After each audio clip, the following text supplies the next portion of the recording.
Hello and welcome to Anatomy of Family. I'm your host, Melanie Studley. What's up, you guys? My name is Seth Studley. I'm a licensed marriage and family therapist. Welcome to Anatomy of Family. Today's episode is titled Step In Where You Can. Let's go.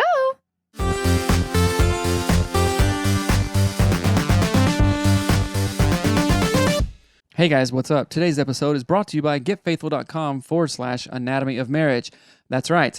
Counseling, therapy, family, individual, trauma work, anxiety, depression. If you got it, go there. Getfaithful.com/anatomy of marriage. It's one of the #1 rated online telehealth services that you can take advantage of. That's why we partnered with them, because we believe in them.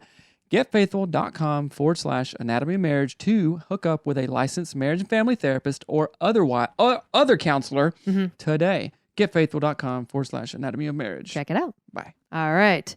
All right. What's up, guys? Welcome to the show. Today, we are talking about step in where you can. What does that mean? Do you have any idea what it means? I do, only because I know why you titled it that.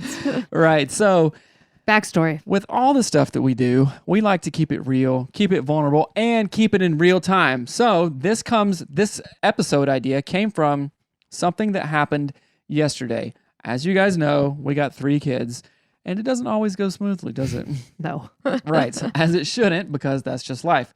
So yesterday we had an issue with one of our kids, and I was trying my best. We were cutting the grass, and long story short, a kid starts tripping out, freaking out, and I'm like, okay, I thought I was doing right. I told you this. Here were the boundaries. Here were the very clear definitions. The kid broke them, right? And then started getting mad at me, saying stuff, and then I had it up to here, and then started yelling back, right? And we all know, if you've ever done this, and don't be lying, because I know that you have, we've yelled at our kids before. I haven't. Yeah. We have had less than stellar performances of parenting. Nobody's getting Oscars over here for our parenting, right? But oftentimes, if we can see the silver lining of this, we can take some lessons and do some repair and move forward in a much stronger way. Right? You know how sometimes they say after a bone breaks, it sometimes heals back stronger? Yeah, I don't think that's the quote, but yes, I get what you're getting at. Well, that's the idea of it. And I think that happened yesterday. So kid came in crying, the usual MO kind of thing. And you were there to smooth things out, because I was very much like, no, this happened. Here's the boundary. Right. This is bullcrap. Well, you were like sort of flooded, but not like crazy. Seth was not like yelling and screaming at our kid, it wasn't that, but it was heightened for sure. Both parties were escalated, and there's a quote that I've seen that says an escalated parent cannot de-escalate an escalated child. That right? was good. So it's like your two crazy things can't become more calm. A tidal wave can't smooth water. Maybe let's use a different analogy. I think of two crazy dogs. Right. Two crazy dogs don't equal a calm dog. They, it's just crazy. And so Seth had a moment where I could tell that it was not going to go well for either party or our whole family, because we live close in proximity to one another, and our other children can hear and see this. And so I stepped in, but I made it my intention to say, I'm going to step in. I'm going to bring a solution. I'm not going to yell. I'm not going to match the energy. I'm going to change the energy. I'm going to find solutions moving forward, because we can't just have like a big blowout and then like not continue to cut the grass and not continue to do our chore. You know what I mean? Spend the rest of the day, people are just kind of pissed and weird. So I was very much motivated by how do we help each party feel heard? Because so it was our kid so he had a part of the lawn he was supposed to mow. We have a very big lawn, and he mowed his part, but then he started mowing another part. And so we were like, wait, that is not what we asked you to do. We need you to follow directions. That's like life lessons you need to learn. And so what I figured out after I told you guys to separate and was like, hey, you stay outside, I'll talk to him, was that there was a complete misunderstanding of communication, but then also our kiddo has a tendency to think he knows the right thing. Even if you've said do A, he will do Z for some reason. And then blame you for him getting mad. Right. Well, blame you for him doing the wrong thing. I mean, it's like a whole thing. But again, I stepped in with the intention of like positively changing and reframing, but that does not mean he did not have like not consequences, but there's ownership in that. yes, there's ownership. So I don't know if that makes sense, but tell me why you wanted to do an episode about this. Okay, so because it was very enlightening, and I truly think this will be helpful because every parent goes through that, and oftentimes in family therapy, like through systems thinking, when one parent has a conflict with a kid, sometimes the other parent goes, "Oh, you're too harsh," or "You're doing the wrong thing," and then the wife or the husband may become very critical of that, and especially if it's in front of the kid. Now, what do we have a recipe for?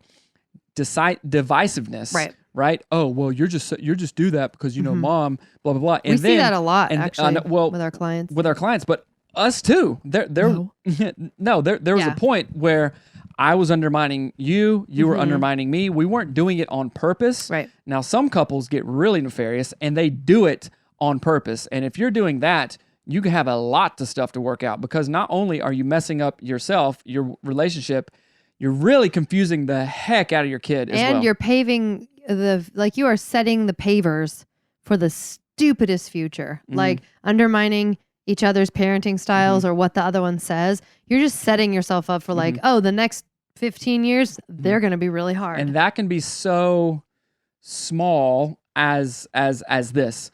Oh, mom said I couldn't do it. I'll go ask dad. Right. He says yes because I've got some beef with you or whatever. Oh, mom's just a bee and she's always worried about stuff. Come on, son, let's me and you go do it. Right. Then that really confuses the kid. So one thing I'm really proud of that we do in our marriage is, hey, kids, you know, humans, you at 3 feet tall.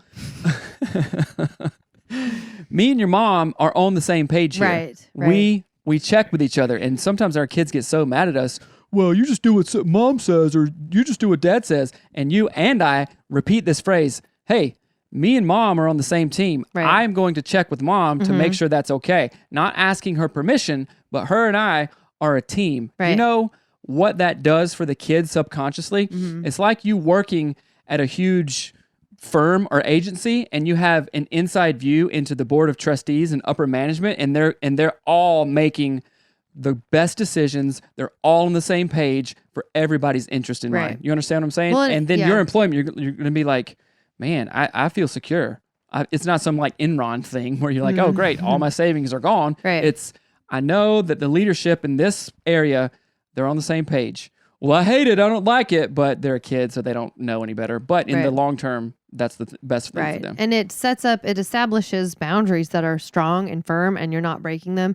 It establishes so many rules that are apply to life. Like, people outside of your sphere make rules that you have to follow. A judge, police officer. So it's a really helpful thing to a boss. When they get their first job at Starbucks or the gas station or wherever, Chick-fil-A, if they say, oh, I thought this would be a good idea, the boss will be like, I didn't ask you to do that. Now I have to go back and do more work. You're fired. Right? Right. And the kids don't know that. But the thing about our son, sometimes, I think both of them, they think that they do, and that drives me crazy, right? So I'm going to wrap this back around. So the title of this is Step In When You Can. So yesterday, Melanie stepped in as the somewhat mediator of, hey, son, I know where dad was coming from on this. Let me help you understand it, because you're kind of flooded. You're tripping right now. Dad's tripping right now because he said it 100 times and now he's kind of pissed.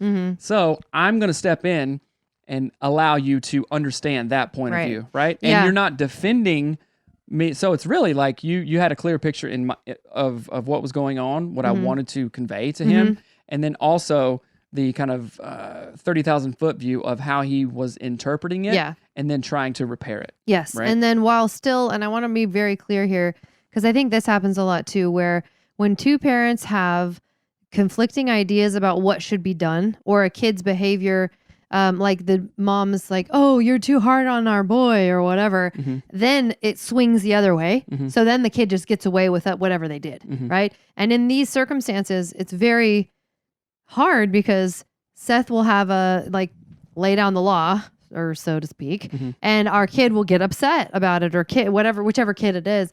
And I have to guard or to watch myself to not be like, oh, it's fine. Just let him whatever. Because it's like, no, we have boundaries that we actually still have to follow. We can't be rude or patronizing or unkind or critical of our parent, whatever. Like Right. There's kids certain levels. have to follow those rules. So even if they're upset about what just happened with dad, they still have to show up with their A game, right? I actually say to the kids all the time now, if we want to have an awesome family, we have to be awesome people. Like you can't just half-ass stuff. You can't be mean. You can't get in a car after you drink a 12-pack and crash. But the reason that you drank that 12-pack because you got word that your grandma just died, right, kind of thing. So you were in grief. You'd be like, you just caused all this personal property and endangered the lives. I'm sorry about your grandma, but that doesn't matter. Rules are rules, right? So, okay, so what lays the groundwork for us to be able to have that conversation with ourselves and then with the kids? Answer? I'll tell you. You and I have a shared vision. So this doesn't work if you don't have a shared vision and you and your wife or you and your husband are not on the same page and have all these conversations before the stuff hits the fan. Right. And that starts with, I think, questions like, what are our parenting goals? How do we want to parent? What happens with kids if they break the rules? What do we do? And of course, these conversations can't just happen once because the same rules don't apply to a 14-year-old as they do to a 4-year-old, right? They have to change as your kids grow and change. And so I think of it like a team, like the Seahawks. If they want to they know all of the plays in the playbook. They know them ahead of time. They practice them ahead of time with each other, I don't know how they practice, but with each other, I'm assuming. And they have a book mostly full of their plays, the playbook. And then they talk all the time. They talk during the game. You see the coach talk to them. They talk back, and then they meet, and then they whatever. So think of it, if husbands, I want you to specifically think of it like this, but also wives, but mostly husbands. Like when your wife is saying, what's going on with this? How do we want to whatever? Don't get upset that she's communicating. Oh, she just asked too many questions, and if she would just chill the F out, then I could live, dude. Come on, man. Any man that says that I don't like. But anyway, dude. Like, if she would just do this, I could just live. Yeah. Right. But anyway, so think of it in those terms. Like whatever sport you love, think of your partner as your teammate and you have game plans. Like the Seahawks don't win the Super Bowl by just running on the field and hoping they figure it out. And I don't know, I got mad, so I kicked the ball out of the thing. They don't do that. Marshawn Lynch does. They have goals and like things that they're striving for and all boundaries, all those things, right? So look at it as an opportunity, or I guess frame it this way. You have to have those things set in place before you can have these kind of conversations successfully. Right. That make I have sense? a quote. This only works if you and your spouse have conversations before the stressful event to make sure that you are both on the same page. Calling AAA after your car is in the ditch, to get a membership is not the time to do it. You do that 6 months in advance or when you get a driver's license or whatnot. Trying to fix the lawnmower after it's broken, you're like, oh, I got to go get all the tools to know how to do it. And the lawnmower's sitting outside in the rain. Right. That's not the time to do it. You got to have some forethought. You got to have some foresight and visualize yourself being prepared. Like the Boy Scouts, always be prepared. Right. Let's talk about some questions that couples could ask each other in this setting. I hadn't thought about that before, but like could parents talk about to help them be in line? The first thing that immediately comes to my mind are what the kind of the pain points. Typically it's family of origin based. So like you are going to believe that we should parent our kids the way you were parented. Even if you didn't like it, you will still, we go to what we know. Go to what we know, right? So I'm going to think, oh, well, we should do this because that's what I knew. And you're going to think, well, we should do that because that's what I knew. So have conversations like, how do we punish our kids if they get in trouble? How do we reward them if they do something positive? How often do we reward them? Do we do mandatory chores? Do they get allowance? Like what other things do parents fight over? Do they have electronics in their room? Do they have electronics at all? How many hours a day? What do you think? What else? I think all of those things. And think of more. You have to have these conversations before, which can tier back up to the shared vision. Right. So in marriage, you have a general shared vision like, hey, let's don't get divorced. Let's be happy together, right? But it really takes, if you want a good marriage, it really takes you guys doing the work and diving into the specifics. What is our shared vision for money? What is our shared vision for sex? What is our shared vision for parenting? For how clean our house is, Right. the kind of cars we drive. So let's focus on parenting. How do we punish?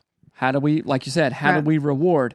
How do we make sure that we're on the same page and the kids know that? So we can talk about SOPs or whatever. And then also, hey, my shared vision for parenting is a little bit like my family of origin, but I can tell you what it's not like too. Okay, what are yours? What's our overlap there?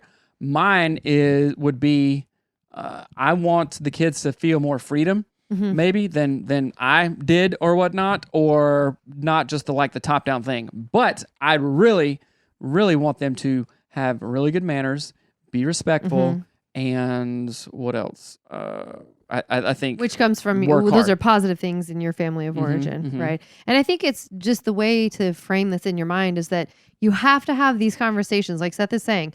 You don't buy health insurance when you've broken your spine, when you're in the ER. right? Like you buy it ahead of time. You have it as a precautionary measure.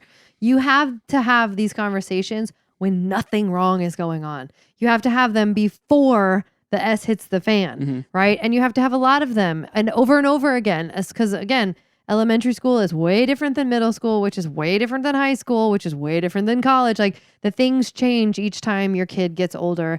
But start with the pain points and work backwards. So let's think of more pain points. I think. Well, hold on one second. Even something as simple as the type of language that we use within our homes. Right. Like we've had clients where the spouses are just fighting back and forth. Well, he talks this way to our kid and she doesn't like it when I say this and blah, blah, blah. And they just go back and forth and they fight, but they never sit down and have a conversation about what type of language is acceptable in our home. Well, sometimes, and we have been there too, we can't have conversations like that because they just turn into arguments. Well, no, so but hold on. So that's when you need to get somebody else in there. Hashtag Anatomy of Mary. Coaching, right? Studleys.com/coaching. Go there, get more information for it. Right. You need somebody else to do that. So one thing I wanted to circle back to is oh man. Well, I think you had a thought. Go ahead and finish that thought. Well, I mean, I just go back to that idea of like, you can't have these conversations when you're upset or when they're actually happening in the moment. Have them ahead of time and you can save yourself so much struggle and fighting and all that crap by, if there's something that perpetually keeps coming up in parenting that you don't agree on, that means you haven't discussed it. So again, you can't get in a fight and then try to discuss it in the fight, because then you're just trying to prove each other that your position is better. So it's that idea, what we resist will persist. Yes. And think about it this way. Sometimes we get into the same argument over and over and it's just in a stalemate, right? Because we're using the same thinking to solve the problem that got us there in the first place. So it would be like, every time I get a flat tire, this happened to us, okay, one time when we were in the band, right?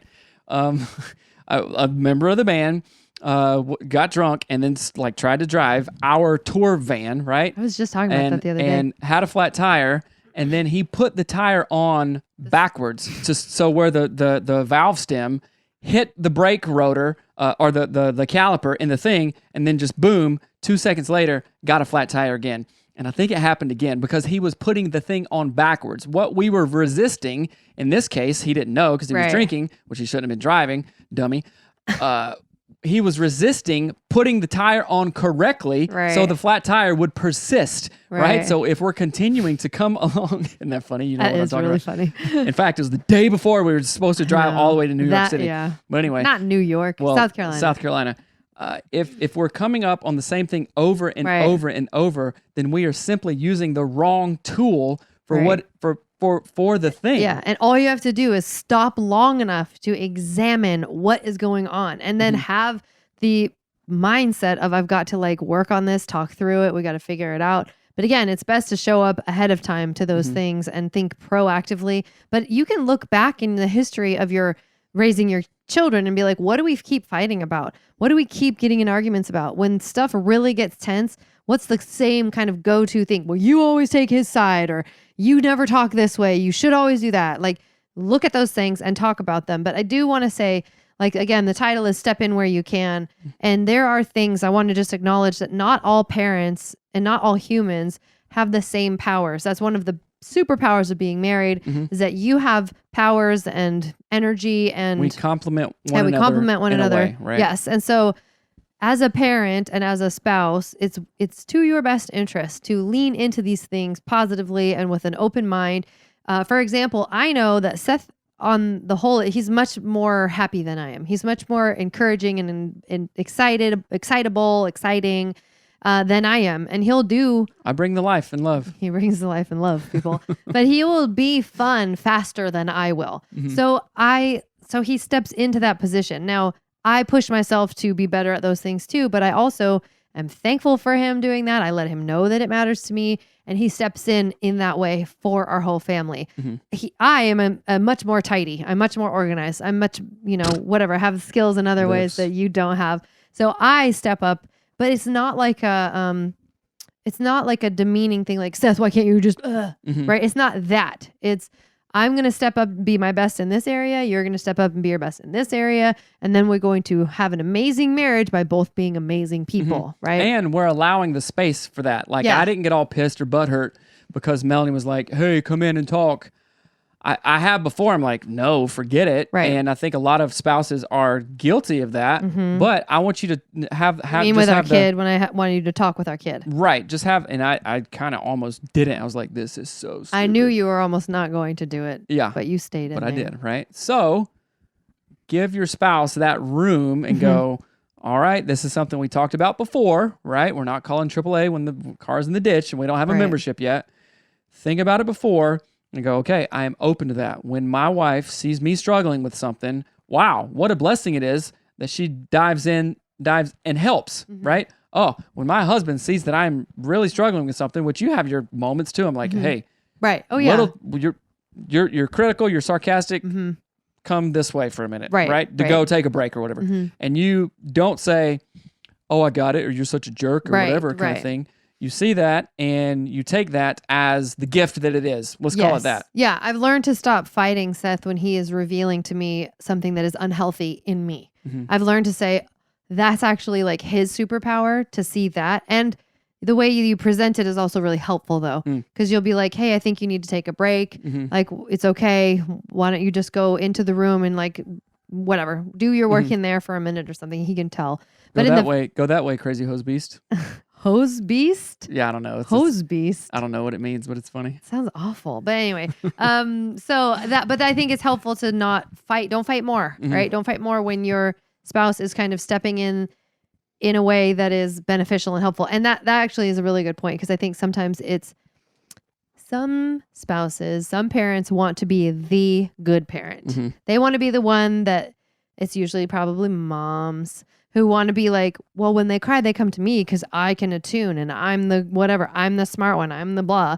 Don't be like that. That's not healthy for you. It's not healthy for your kids. So if you're doing that, just cut it out, because it is not going to be working in your favor long term. Yeah. So allow whatever gift your spouse has in the area of parenting, allow that to come through, right? And then also reciprocate that, and your gift. Lean into that. Don't shy away, because she was like, "Oh, you don't." You're like, "Hey, just listen here. Like, slow down. I'm not saying that you're super wrong on something, but I do see you struggling. So just be open to what I'm saying." Right. So you guys can only do that if you have multiple conversations. Way ahead of time. Ahead of time. And one thing I will say really quickly is that in a moment like yesterday, when you were kind of having a hard time, our kid was having a hard time, I made it very clear over and over again why I was talking with you guys. So I was saying, hey, I could see that something went wrong, and all I want to do is find a solution and move forward. So I made it very clear that I wasn't trying to make someone more wrong than the other. You're not undermining stuff. Because that'll make a husband pissed quicker than anything, and a wife too. Right. But I think that there's just a positive thought there. Like, if you're stepping in and trying to do something different, make it explicitly known, clearly known, no areas of gray, what you're doing and the point of why you're doing it. Like, I want to get to a solution where we both feel really good and no one is sad or no one is hurt or no one feels put out or whatever. Right. So you guys can do this. We did it. You can do it too, right? If you followed our story, any at all, you know that we went through some really crazy stuff, black eyes, all this stuff. And we're on the other side of that. And we're just normal humans just like you. So I want to encourage you and lift you up. You can do this. It doesn't happen overnight. It takes a series of conversation over conversation over Right. conversation, and the mindset that you can do it. If you, I like the saying, if you believe you can or can't, you're right. Right. So good. Right? That's It is so good. I have Yeah. so many quotes that are good. That's- So anyway, if you resonate with anything that we've said here, email us at hello@anatomymarriage.com if you have any questions or any follow-up. If you're more interested in coaching, also email us at coaching@anatomyofmarriage.com. Hello or coaching, it doesn't matter, at anatomymarriage.com. And also share this show with your friends. And also, the last thing, go to iTunes and rate and review the show. It gets us higher up in the rankings. Right. If you don't want to buy anything we sell, just do that. But you still like Right. the show? Great. Great. That's fine. Go to iTunes and rate and review the show. 5 stars, hopefully. Right. But yeah, we love you guys. If we did it, we wouldn't be doing this stuff. We want you guys to have an awesome family because that's what we're working towards as well. You can't be amazing if you're not an amazing person. If That's you want to a great- be, if you want to have an amazing family, you've got to be an amazing person. And Right. you, my friend, are amazing. All right, guys. We We'll love catch you you. later. See ya. All right. Bye. Bye.